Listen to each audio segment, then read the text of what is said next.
This is a reading of Hatchet by Gary Paulsen, Chapter 4. The memory was like a knife cutting into him, slicing deep into him with hate. The secret. He had been riding his 10-speed bike with a friend named Terry. They had been taking a run on a bike trail and decided to come back a different way, a way that took them past the Amber Mall. Brian remembered everything in incredible detail, remembering the time on the bank clock in the mall, flashing 3:31, then the temperature 82 and the date. All the numbers were part of the memory. All of his life was a part of the memory. Terry had just turned to smile at him about something, and Brian looked over Terry's head and saw her, his mother. She was sitting in a station wagon, a strange wagon. He saw her and she didn't see him.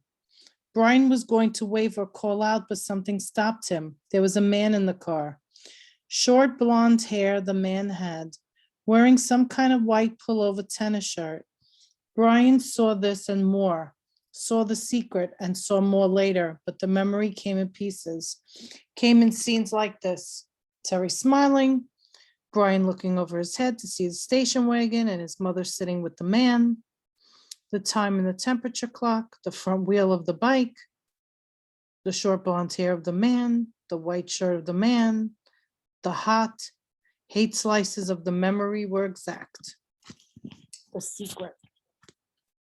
Brian opened his eyes and screamed. For seconds, he didn't know where he was, only that the crash was still happening and he was going to die. He was screaming until his breath was gone.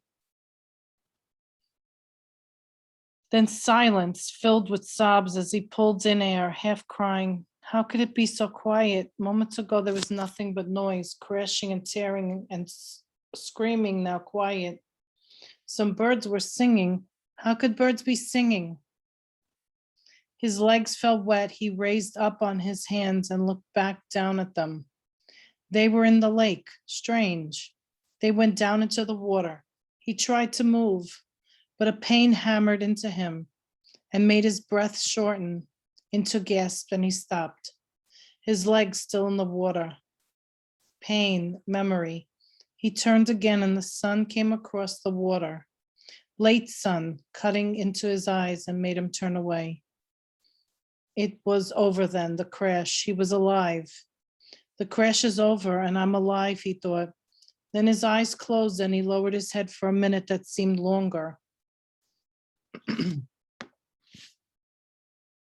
When he opened them again, it was evening and some of the sharp pain had abated.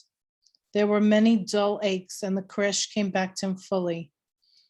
Into the trees and out into the lake, the plane had crashed and sunk in the lake and he somehow pulled free. He raised himself and crawled out of the water, grunting with the pain of movement. His legs on fire, his forehead felt as if someone had been pounding on it with a hammer, but he could move. He pulled his legs out of the lake and crawled on his hands and knees until he was away from the wet, soft shore and near a small stand of brush of some kind. And then he went down, only this time to rest, to save something of himself.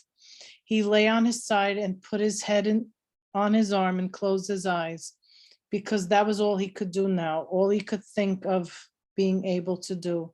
He closed his eyes and slept, dreamless, deep and down. There was almost no light when he opened his eyes again. The darkness of night was thick. And for a moment he began to panic, to see, he thought, to see everything. And he couldn't see. And he turned his head without moving his body and saw that across the lake, the sky was light gray and the sun was starting to come up. And he remembered that it had been evening when he went to sleep. Must be morning now, he mumbled it, almost in a hoarse whisper. As the thickness of sleep left him, the world came back. He was still in pain, all over pain. His legs were cramped and drawn up, tight and aching. His back hurt when he tried to move.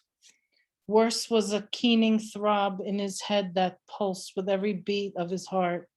It seemed that the whole crash had happened to his head. He rolled on his back and felt his sides and his legs moving things slowly.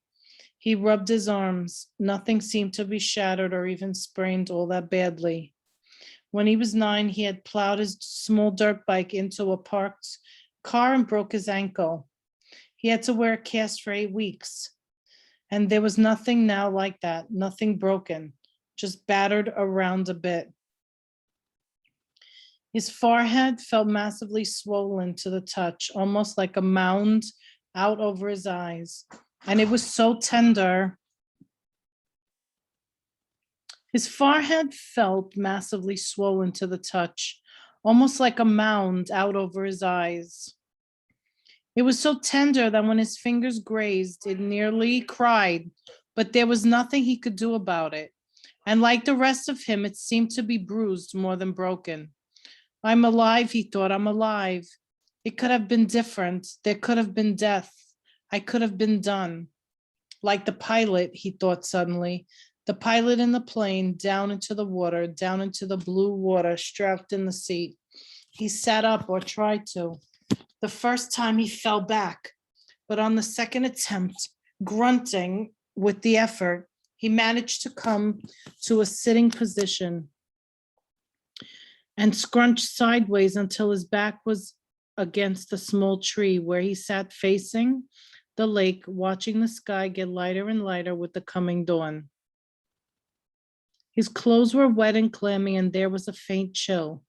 He pulled the torn remnants of his windbreaker pieces really around his shoulders and tried to hold what heat his body could find. He could not think, he could not make thought patterns work right. Things seemed to go back and forth between reality and imagination, except that it was all reality. 1 second, he seemed only to have imagined that there was a plane crash and that he had fought out of a sinking plane and swum to shore, that it had all happened to some other person or in a movie playing in his mind. Then he would feel his clothes wet and cold, and his forehead would slash a pain through his thoughts, and he would know it was real. And it had really happened, but all in a haze world. So he sat and stared at the lake, felt the pain and come and go in waves, and watched the sun come over the end of the lake. It took an hour, perhaps 2. He could not measure time yet and didn't care. For the sun to get halfway up, with it came some warmth, small bits of it at first. With the heat came clouds of insects, thick swarming hordes of mosquitoes that flocked to his body and made a living coat on his exposed skin, clogged his nostrils when he inhaled, poured into his mouth when he opened it to take a breath. It was not possibly believable, not this. He had come through the crash, but the insects were not possible. He coughed them up, spat them out, sneezed them out, closed his eyes, and kept brushing his face, slapping and crushing them by the dozens, by the hundreds. But as soon as he cleared a place, as soon as he killed them, more came, thick, whining, buzzing masses of them. Mosquitoes and some small black flies he had never seen before, all biting, chewing, taking from him. In moments, his eyes were swollen shut, his face puffy and round to match his battered forehead. He pulled the torn pieces of his windbreaker over his head and tried to shelter it in, but the jacket was full of rips and it didn't work. In desperation, he pulled up his t-shirt to cover his face, but that exposed the skin of his lower back, and the mosquitoes and flies attacked the new soft flesh of his back so viciously that he pulled the shirt down. In the end, he sat with the windbreaker pulled up, brushed it with his hands and took it, almost crying in frustration and agony. There was nothing left to do, and when the sun was fully up and heating him directly, bringing steam off his wet clothes and bathing him in warmth, the mosquitoes and flies disappeared almost that suddenly. 1 minute he was sitting in the middle of a swarm, the next they were gone and the sun was on him. Vampires, he thought. Apparently they didn't like the deep of the night. Perhaps it was because it was too cool and they couldn't take the direct sunlight. But in that gray time in the morning, when it began to get warm before the sun was full up and hot, he couldn't believe them. Never in all the reading in the movies he had watched on television about the outdoors, never once had they mentioned the mosquitoes or flies. All they had ever showed on the naturalist shows was beautiful scenery or animals jumping around having a good time. No one ever mentioned mosquitoes and flies. Oh no, he pulled himself up to stand against the tree and stretched, bringing new aches and pains. His back muscles must have been hurt as well. They almost seemed to tear when he stretched, and while the pain in his forehead seemed to be abating somewhat, just trying to stand made him weak enough to nearly collapse. The back of his hands were puffy, his eyes were almost swollen shut from the mosquitoes. He saw everything through a narrow squint. Not that there was much to see, he thought, scratching the bites. In front of him lay the lake, deep and blue. He had a sudden picture of the plane sunk in the lake, down and down in the blue, with the pilot's body still strapped in the seat, his hair waving. He shook his head, more pain. That wasn't something to think about. He looked at his surroundings again. The lake stretched out slightly below him. He was at the base of the L, looking up at the long part with the short part out to his right. In the morning light, in the calm the water absolutely perfectly still, he could see the reflection of the trees at the other end of the lake. Upside down in the water, they seemed almost like another forest, an upside down forest to match the real one. As he watched, a large bird he thought looked like a crow, but it seemed larger. He thought it looked like a crow, but it seemed larger.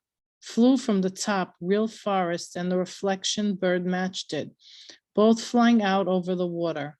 Everything was green, so green that it went into him.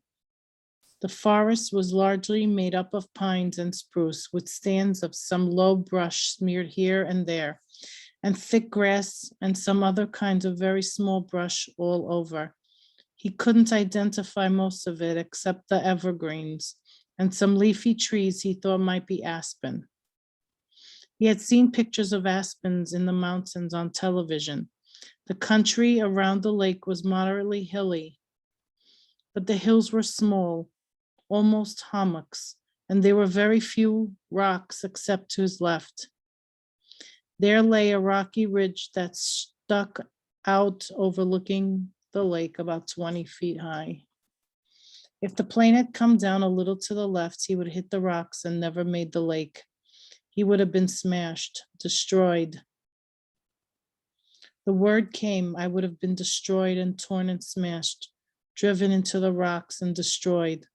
Luck, he thought, I have luck, I have good luck there. But he knew that was wrong. If he had good luck, his parents wouldn't have divorced. Because of the secret, he wouldn't have been flying with the pilot who had a heart attack, and he wouldn't be here, where he had to have good luck to keep from being destroyed. If you keep walking back from good luck, he thought, you'll come to bad luck. He shook his head again, wincing, another thing not to think about. The rocky ridge was rounded and seemed to be some kind of sandstone with bits of darker stone layered and stuck into it. Directly across the lake from it, the inside corner of the L, was a mound of sticks and mud rising up out of the water, a good 8 or 10 feet. At first, Brian couldn't place it, but he knew that he somehow knew what it was. He had seen it in films. A small brown head popped into the surface of the water near the mound and began swimming off down the shore leg of the V, leaving a V of ripples behind. And he remembered where he'd seen it. It was a beaver house called a beaver lodge in a special he had seen on the public channel. A fish jumped, not a large fish, but it made a big splash near the beaver. And as if by signal, there was some little slops all over the sides of the lake along the shore as fish began jumping. Hundreds of them, jumping and slapping the water. Brian watched them for a time, still in the half daze, still not thinking well. The scenery was pretty, he thought, and there were new things to look at, but it was all green and some blue blur. and he was used to all the gray and black of the city, traffic, people talking, sounds all the time, the hum and whine of the city. Here at first there was silence, or he thought it was silence, but when he started listening, really listen, he heard thousands of things. Hisses and blurks, small sounds, birds singing, hum of insects, splashes from fish jumping. There was great noise here, but a noise he did not know, and the colors were new to him. And the colors and the noise mixed in his mind to make a green-blue blur. He could hear a hissing pulse sound, and he was still tired, so awfully tired. And standing had taken a lot of energy somehow, had drained him. He was in still some kind of shock from the crash, and there was still the pain, the dizziness, the strange feeling. He found another tree, a tall pine with no branches until the top. He sat with his back against it, looking down at the lake with the sun warming him. In a few minutes, he scrunched down and was asleep again.